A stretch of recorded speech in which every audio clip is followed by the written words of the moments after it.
이대준 씨가 실종된 지 38시간 만에 북한 해역에서 북한군에 의해 발견됐죠. 당시에 우리 군은 방금 말씀하신 것처럼 감청과 당시의 감시 카메라로 이 장면을 포착을 했습니다.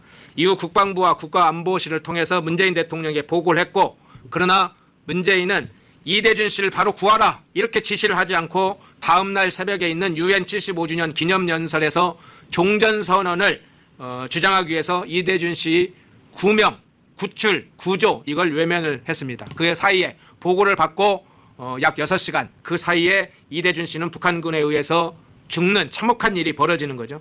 대통령의 제1의 임무가 무엇입니까? 국민의 생명과 안전을 보호하고 지키는 일이죠. 공무원을, 우리 공무원을 살릴 수 있었음에도 저렇게 죽인, 저걸 대통령이라고 해야 됩니까? 이거야말로 헌법상 의무를 저버린 대통령이죠. 이거 정말 이때 우리 국민의힘 의원들이 좀 더 화력을 내가지고 이거를 가지고 탄핵까지 얘기를 했어야 되는데 그렇지 못한 것이 아쉽고 지금이라도 바로 잡아야 되는 것이고요. 예. 제가 문재인 대통령 정부가 정말 이해가 안 되는 게 종전선언을 위한 거 이해한다 그거예요. 본인들의 정무적인 목적 이해합니다. 그런데 이대준 씨를 구해오는 것과 종전선언이 양립 불가한 게 아니에요. 종전을 선언하면서 이대준 씨를 구해오는 게 오히려 논리적으로 더 맞는 겁니다. 자, 우리나라 국민이 북한으로 넘어갔는데 우리가 종전이 됐으니 다시 보내달라. 이게 논리적으로 맞는 거 아닙니까? 그리고 전혀 이해가 안 되는 부분이고요. 이거는 종전선언에 대한 그 정무적인 착오로 인해서 아무것도 하지 않은 상태에서 우리나라 국민이 죽은 정말 참사라고 할 수가 있습니다.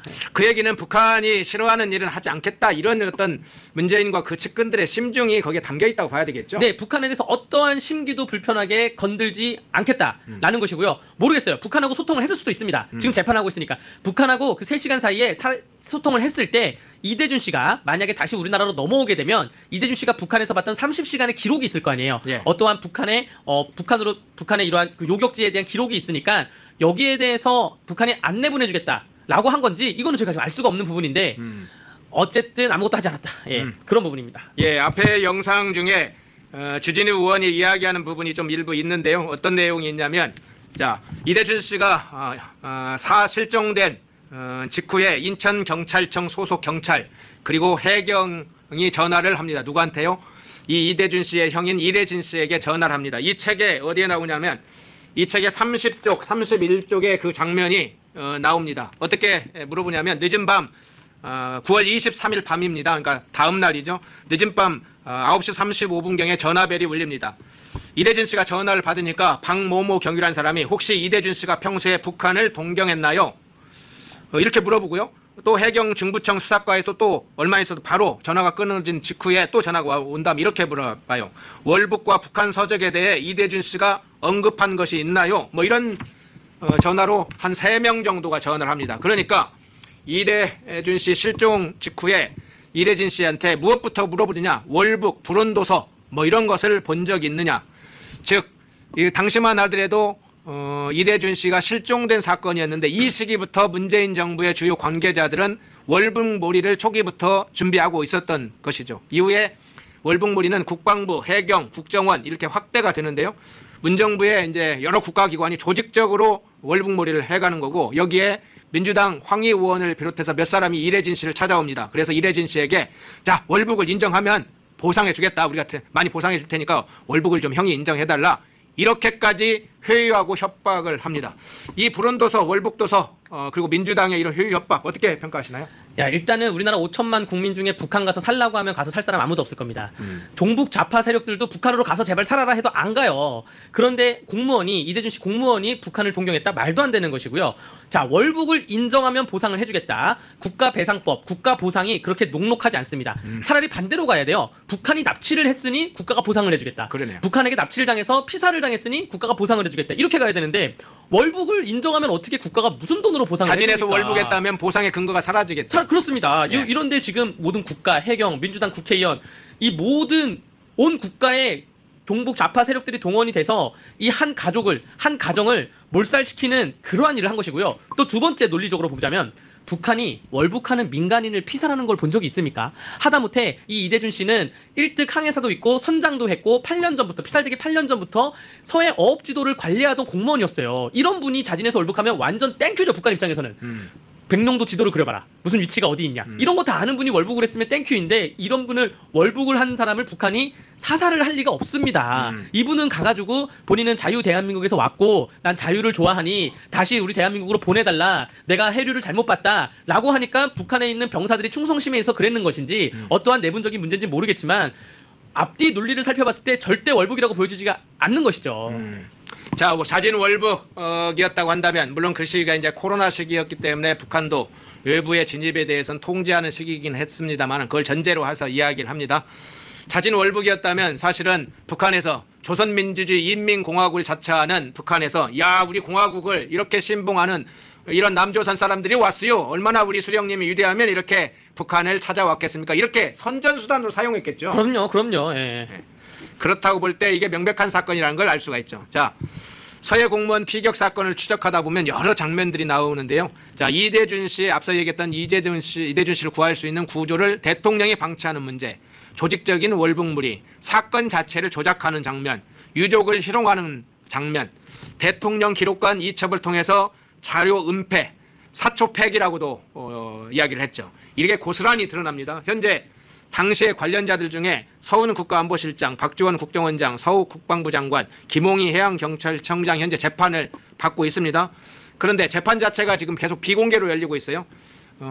이거 기소된 지는 2022년 12월에 불구속 형태로 기소를 했는데 1년 10개월이 지났는데도 그냥 1심 재판이 세워라 내워라 하면서 진행되고 있어요.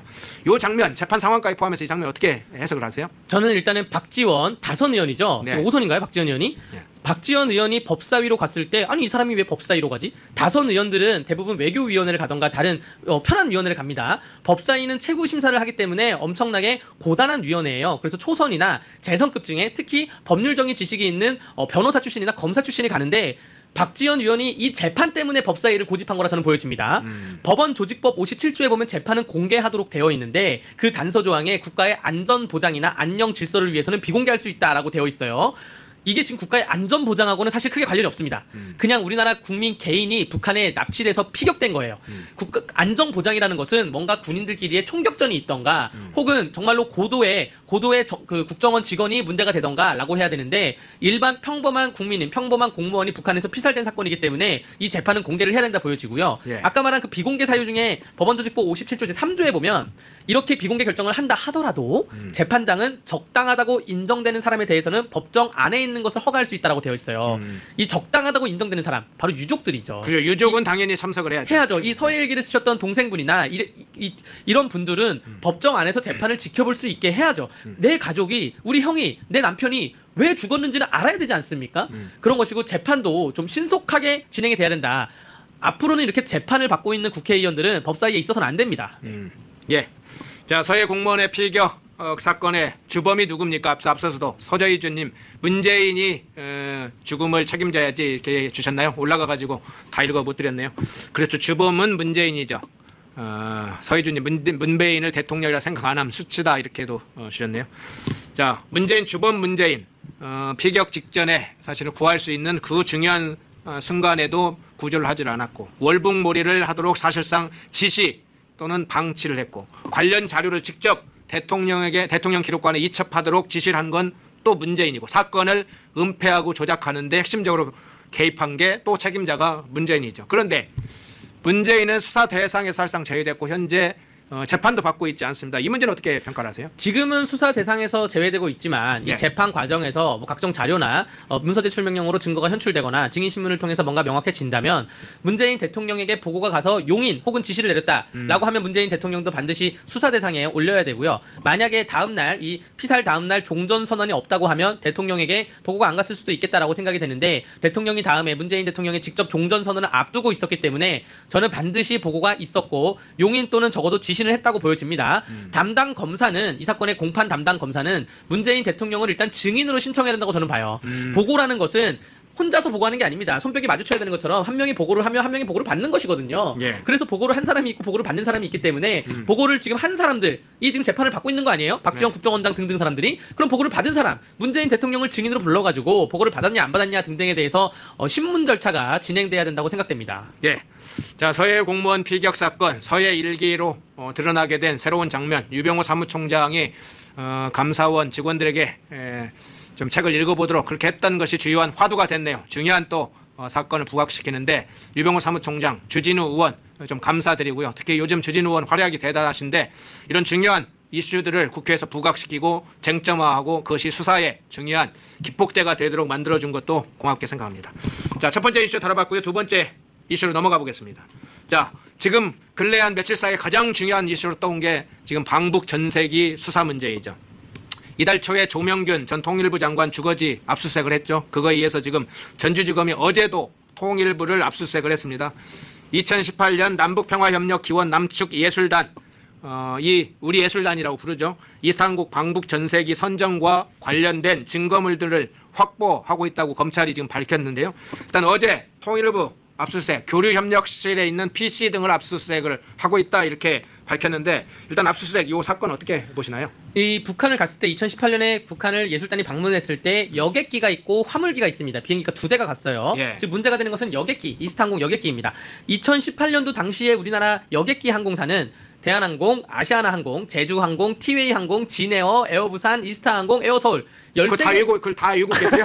대단하시네요. 예, 이 굉장히 많은 항공사가 있었는데 예. 이 중에 이스타 항공만 별다른 선정 절차 없이 뭐 입찰이나 혹은 별다른 거 없이 선정이 된 것이다에 대해서 검찰이 수사가 들어간 것이고요. 아까 제가 배임을 설명드렸잖아요. 어떠한 물건을 A한테 사면 더 저렴한데 이것을 B한테 샀다. 특별한 사유 없이 지금 이러한 상황인 거예요. 그래서 그런 기본적인 배임 의심이 들어가서 공정한 과정을 거치지 않고 선정을 했다 그래서 검찰이 압수수색에 들어간 것입니다. 예, 그렇군요. 자, 통일부 압수수색 이후에 조명균 전 통일부 장관, 문재인 정부 때 조명균 전 장관, 그리고 통일부 남북교류협력실 지금 압수수색을 어제 했다니까 많은 자료들을 확보를 일부 하고 있다고 그래요. 그러면 남북교류협력실 관계자들, 이 방북 전세기 관련해서 협의를 했던 또는 실무를 담당했던 관계자들 추가로 소환할 것이라고 보이고요. 비공개로 소환했다는 얘기도 일부 들립니다. 그런데 이번에 압수수색을 통해서 추가로 할 걸로 보이는데 이걸 전제로 해서 향후 수사의 초점은 좀 어디로 향할 것이라고 보시나요? 일단 표면적인 죄명은 직권남용 권리행사 방해죄와 배임인데 이게 예. 무슨 말이냐 하면 이스타항공을 선정을 했을 때 공정한 과정을 거쳤는지 다른 항공기 업체와 비교를 했는지 또 통일부 내 직원이나 혹은 관련자들 직원 중에 반대한 사람은 없는지 대통령실과 통일부 장관실에서 이러한 내용에 대해서 구체적인 지시가 내려왔는지 등을 봐야 되는 것이고요.